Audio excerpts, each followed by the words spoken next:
Subscribe कीजिए हमारे YouTube channel नाते रजा को और बेल आइकन को प्रेस कीजिए जिससे आपको हर रोज न्यू वीडियो की नोटिफिकेशन। मेरे प्यारे आका सल्लल्लाहु अलैहि वसल्लम के प्यारे दीवानों, कोई जंगलों में सुकून तलाश करता है। अगर जंगलों में सुकून मिल सकता था तो वहशी जानवर बेकरार और बेसुकून क्यों नजर आते हैं।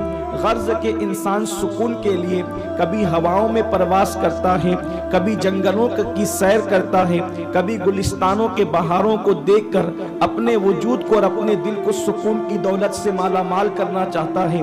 कभी इंसान ये तसव्वुर करता है कि अगर हमारे पास दौलत आ जाए तो हमें सुकून नसीब हो जाए और हमारी बेकरारी का इलाज हो जाए। अगर सिर्फ दौलत की बुनियाद पर इंसान को सुकून मिल सकता था तो वो इंसान जो करोड़ोंपति है, अल्लाह अकबर, वो बेकरार क्यों है।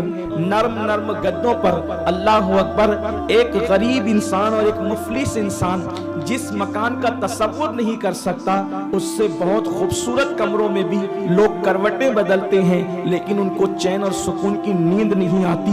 मेरे प्यारे आका सल्लल्लाहु अलैहि वसल्लम के प्यारे दीवानों, कभी इंसान ये तसव्वुर करता है लिबास अच्छा हो तो सुकून आए, मकान अच्छा हो तो सुकून आए। कभी इंसान ये तसव्वुर करता है कि अगर घर के अंदर औलाद बहुत ज्यादा तादाद में हो, बेटे ही बेटे हों, तो भी इंसान को सुकून मिल सकता है। लेकिन याद रखें, बेटों का बाप भी परेशान है, बेटियों का बाप भी परेशान है, दौलतमंद भी परेशान है, गरीब भी परेशान है, मालदार भी परेशान है, मजदूर भी परेशान है।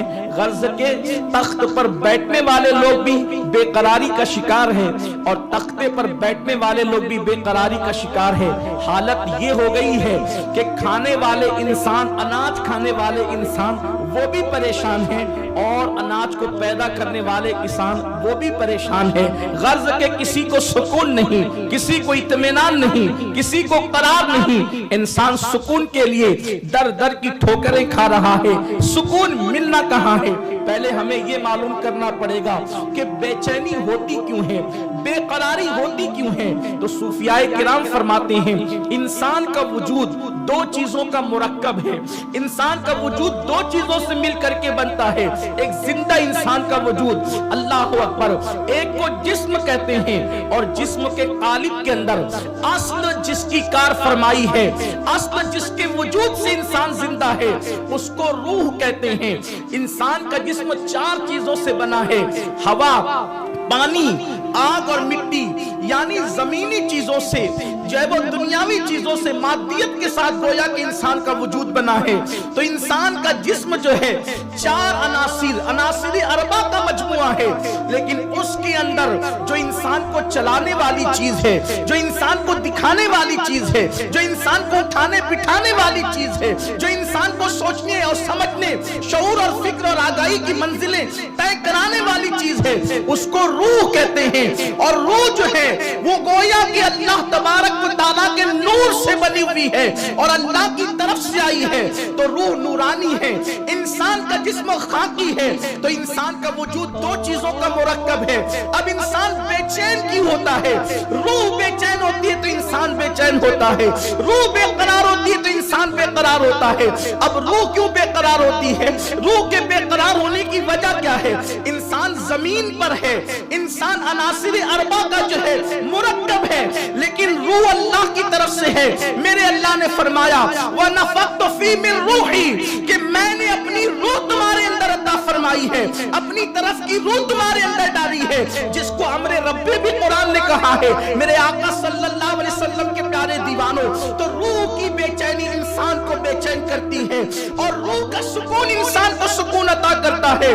तो चूंकि रूह जो है आलमे बाला से आई है, आलमे मलकूत से आई है, अल्लाह के कुर्बे खास से आई है, तो चूंकि रूह गुनाह को पसंद नहीं करती, रूह की फितरत में गुनाह नहीं, रूह की फितरत में जो है अय्याशी नहीं, रूह की फितरत में आवारगी नहीं, रूह की फितरत में खुदा से बगावत नहीं, रूह की फितरत में हराम खाना नहीं, रूह की फितरत से गाली गलौच नहीं, रूह की फितरत से, फितरत के अंदर जो है अल्लाह तबारक व तआला से दूरी नहीं। तो अल्लाह अकबर, जब इंसान गुनाह करता है तो रूह बेचैन होने लगती ہے جیسے ایک انسان اگر وہ مالی ہو اور اس کو ہمیشہ خوشبو میں رہنے کی عادت ہو، یا وہ عطار ہو، عطر کی دکان کا مالک ہو اور وہ عطر بیچنے والا عطر فروش ہو، تو اس کو سکون جو ہے خوشبو میں ملتا ہے۔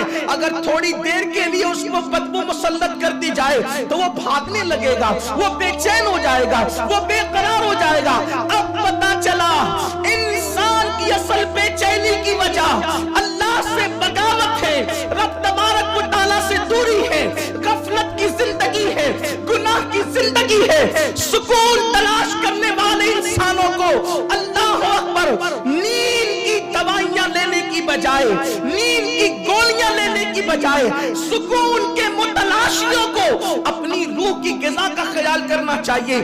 اگر کوئی ہوشیار انسان یہ چاہے کہ وہ مچھلی کو دریا سے نکال کر مخمل کے بستر پہ ڈال دے تو آپ مجھے بتائیں کیا کوئی یہ تصور کر سکتا ہے کہ دریا سے نکلنے کے بعد مچھلی کو سکون ملے گا اور نرم گدوں پر وہ تڑپے گی نہیں بلکہ اطمینان کی سانس لے گی؟ اس لیے کہ قدرت نے مچھلی کو یہ فطرت دی ہے کہ مچھلی کو قرار نرم گدوں پر نہیں آتا، مچھلی کو قرار چادروں میں نہیں آتا، مچھلی کو قرار تو پانی میں آتا ہے۔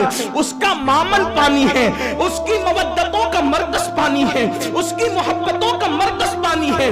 مچھلی کو قرار پانی میں ہے، وحشیوں کو قرار جنگل میں ہے، اسی طریقے سے پرندوں کو قرار ہواؤں میں ہے۔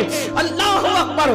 جیسے مچھلی پانی کے بغیر کبھی پرسکون نہیں رہ سکتی، ویسے انسان کی روح خدا کی وفا کے بغیر، نیکیوں کے بغیر کبھی پرسکون نہیں رہ سکتی۔ اللہ اکبر!